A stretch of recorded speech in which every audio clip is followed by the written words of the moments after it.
Mesdames, Mesdemoiselles, Messieurs, bonsoir et bienvenue à ce journal sur les antennes de Numérica Télévision. Au sommaire de ce journal, un journal largement consacré à la visite de Nikki Haley en RDC, journée marathon pour l'ambassadrice des Nations Unies à l'ONU. L'émissaire de Donald Trump a pris langue avec les acteurs clés de la classe politique congolaise. Nikki Haley appelle à l'organisation des élections en 2018. Image à suivre dans ce journal. Hassan Abdallah, le nom ne vous dit peut-être pas grand-chose. Le Libano-Congolais va désormais présider la coordination du DSMP. Il a été élu ce vendredi. Mesdames, Messieurs, merci de continuer à nous faire confiance et vous avez parfaitement raison. Direction l'est du pays, plus précisément à Beni, où les activités ont été paralysées ce vendredi avec l'incursion la veille des présumés rebelles des ADF dans le quartier Boakene Mangozo, dans la commune de Rwenzori. La plupart des habitants qui avaient fui ce quartier pour se diriger vers le centre de la ville de Beni n'ont toujours pas regagné leur domicile. Jusqu'à ce matin, une présence des FARDC et des casques bleus de la MONUSCO était observé dans les extrémités de ce quartier. Aucun bilan de l'attaque de Boikene n'est connu pour le moment. Cependant, des sources locales parlent d'un jeune de ce quartier tué par des présumés ADF. Je vous le disais au sommaire, l'ambassadrice des États-Unis aux Nations Unies a échangé ce vendredi avec le bureau de la Commission électorale nationale indépendante. Les élections doivent se tenir en 2018, sinon la RDC ne pourra plus compter sur le soutien des États-Unis et de la communauté internationale.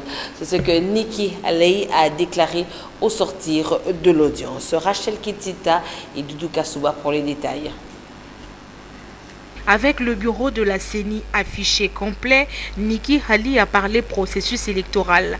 L'ambassadrice des États-Unis aux Nations Unies a rappelé la nécessité de tenir les élections en RDC. À défaut, la conséquence est d'abord humanitaire.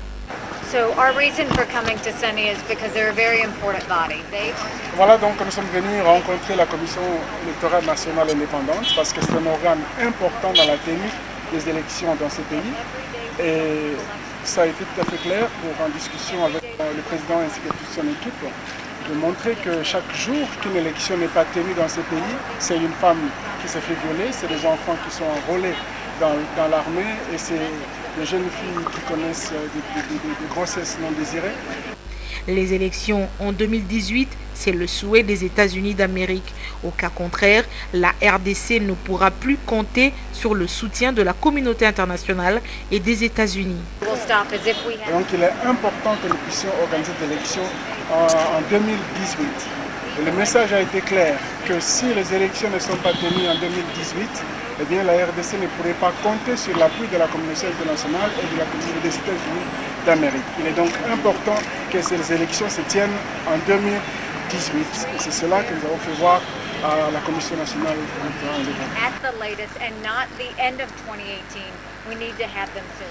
Les États-Unis n'appuieront pas un calendrier qui ne dit pas explicitement que les élections seront tenues en 2018, a dit l'envoyé spécial de Donald Trump.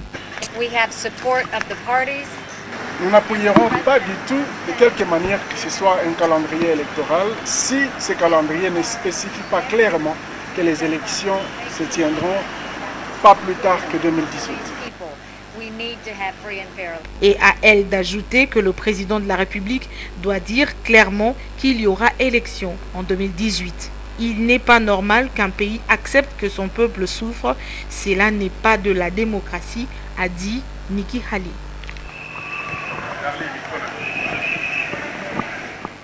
Et juste après, Nikki Haley a également pris langue avec une délégation de l'opposition. Au sortir de l'audience, Eve Bazaïba, porte-parole de la délégation, a indiqué qu'ils ont réaffirmé leur soutien quant à la résolution de la crise congolaise à l'envoyé spécial de Donald Trump. Encore une fois, Rachel Ketita pour le compte rendu. Vital Kamerhe, Pierre Lumbi, Félix Tshisekedi et F. Bazaïba, 4 représentants de l'opposition reçus par Nikki Haley à la résidence américaine à Kinshasa. Après audience, F. Bazaïba, porte-parole de la délégation, a indiqué que la délégation a réaffirmé à l'envoyé spécial du président américain à Kinshasa l'option de l'opposition de la sortie de crise en RDC. Nous avons travaillé ensemble, nous avons réfléchi ensemble, nous avons défendu le même point de vue par rapport à la sortie de la crise de notre pays, parce que nous savons définir cette crise, et je pense qu'à dater d'aujourd'hui, le peuple congolais dans son ensemble peut encore nous redonner confiance pour que nous puissions trouver des solutions. Et la seule solution, les détails, ce serait en contact direct avec la population, mais sinon, tout s'est passé. Nous sommes parfaitement d'accord à ce qu'elle a dit, c'est son point de vue. Nous aussi, nous avons un point de vue commun que nous avons défendu. Et je crois que l'essentiel est celui-là. Merci. Voilà. À l'Assemblée nationale, aussi, Nikki Haley a rencontré le président de la Chambre basse du Parlement. Les deux personnalités ont discuté principalement autour des lois que doit adopter le Parlement en rapport avec le processus électoral. Images et commentaires dans nos prochaines éditions d'information. Et c'est à la conférence nationale épiscopale du Congo que l'envoyé spécial du président américain a débuté ses entretiens avec les acteurs clés de la classe politique. Pour en savoir plus, suivez ce reportage de Rachel Ketita.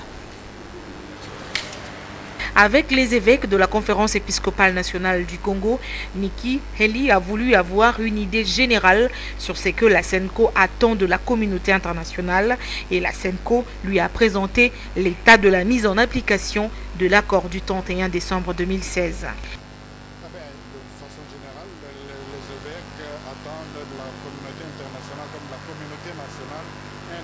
Dans le sens de ce que le peuple congolais attend, et tout le monde sait que ce sont les élections qui sont attendues dans le meilleur délai.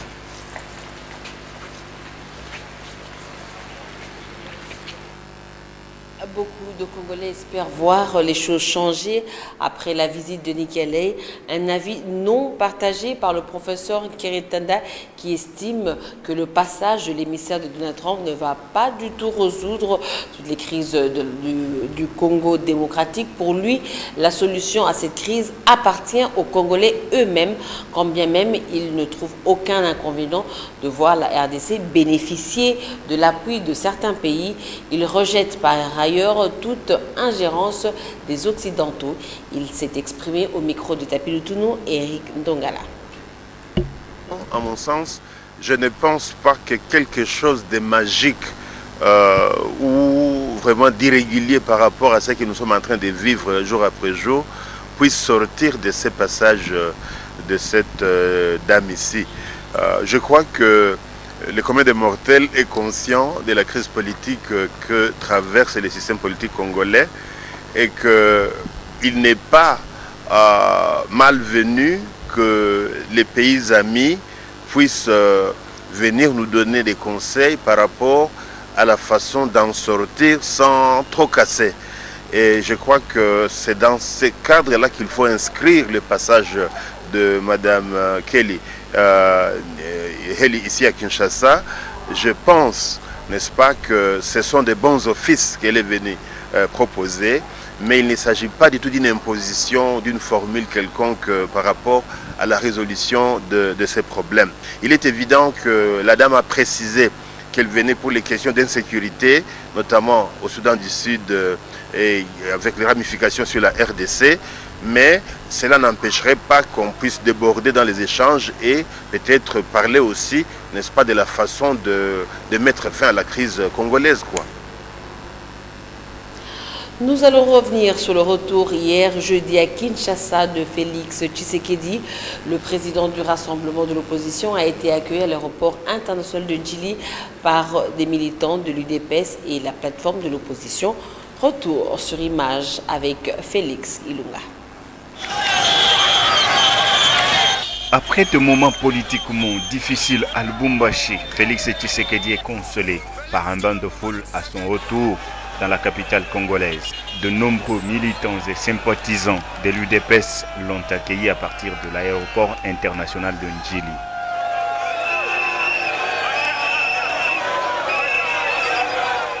Le cortège du chef de file de l'opposition s'est ébranlé de l'aéroport à la résidence des Lumetés 12e rue, sans troubler l'ordre public. Dès son arrivée, à chaud, l'opposant a exprimé son mécontentement des épisodes des événements vécus dans la capitale cuprifère lors de sa toute première tournée à l'intérieur de la République démocratique du Congo. Un cri de désapprobation, de scandale par rapport à ce que nous avons vécu à Lubumbashi. Je voudrais en appeler non seulement au sursaut national, mais aussi à la conscience internationale.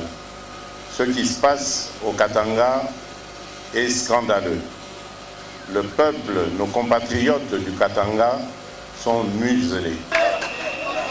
Je remercie le peuple du Katanga d'avoir bravé le danger, l'interdiction, la dictature, la barbarie à main nue. Le président du rassemblement est rentré à Kinshasa pour rencontrer Nikki Haley, l'émissaire de Trump en visite de 48 heures en République démocratique du Congo. À Lubumbashi, l'homme n'a pas eu droit de communier avec la base du rassemblement du Haut-Katanga, car les manifestations politiques sont interdites par les autorités locales. Toute tentative du rassemblement était vite dispersée par la police.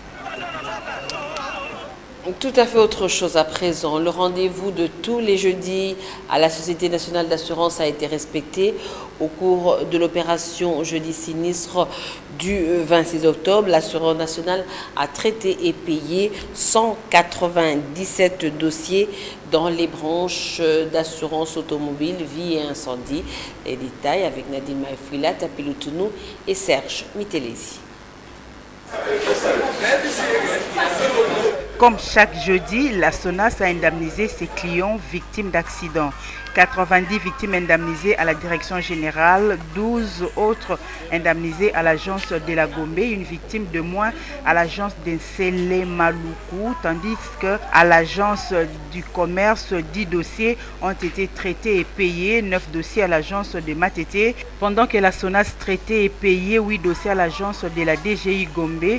6 victimes étaient indemnisées dans chacune des agences de la FUNA, Wilry et du 30 juin. Entre-temps, 5 dossiers ont été traités et payés à l'agence de Kingabwa. Au même moment, la SONAS indemnisait 4 victimes dans chacune de ces agences de Kasavubu, Limete et Massina. Par contre, 3 dossiers ont été traités et payés dans chacune des agences de Bichungobila, Ngaba et Njili. 2 victimes indemnisées dans chacune des agences de Kalamu, Kinsuka, Kintambo, Lemba et Sosimat. Enfin, l'assureur national a indemnisé une victime dans chacune des agences de la Fikine, Kimbanteke et Libération.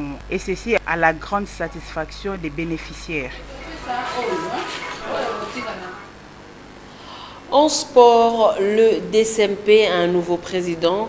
Vous avez compris avec moi que nous sommes là déjà en pleine page sportive. Hassan Abdallah a été élu cet après-midi au cours d'une assemblée générale élective.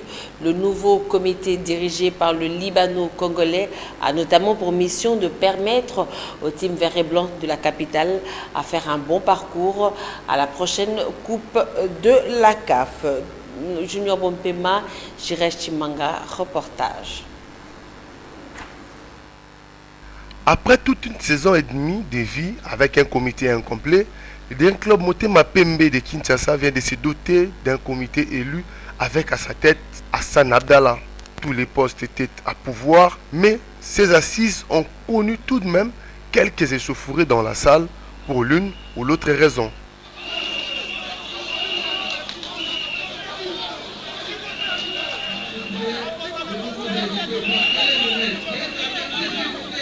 Par rapport à Yanenge Bakami qui soit l'année passée, Junior a mérité d'après Tito. Il faut être clair. Finalement, tout redevient normal et les assises se sont poursuivies bien que la tension ne se soit pas intégralement calmée, mais le vote a eu lieu. Hassan Abdallah et toute sa suite ont proprement reçu la confiance des Immaculés, d'où la satisfaction des uns et des autres. Pour nous, c'est la plus grande victoire et nous allons bien aborder le championnat parce que cette fois-ci, nous avons un comité responsable. Je remercie tout le monde, je remercie tous les derniers. On va bosser pour donner la vraie valeur au DSMP section basket. Le Libano-Congolais va diriger la coordination, mais la section mère, soit la section foot, elle sera dirigée par Bonaventure Moutonge.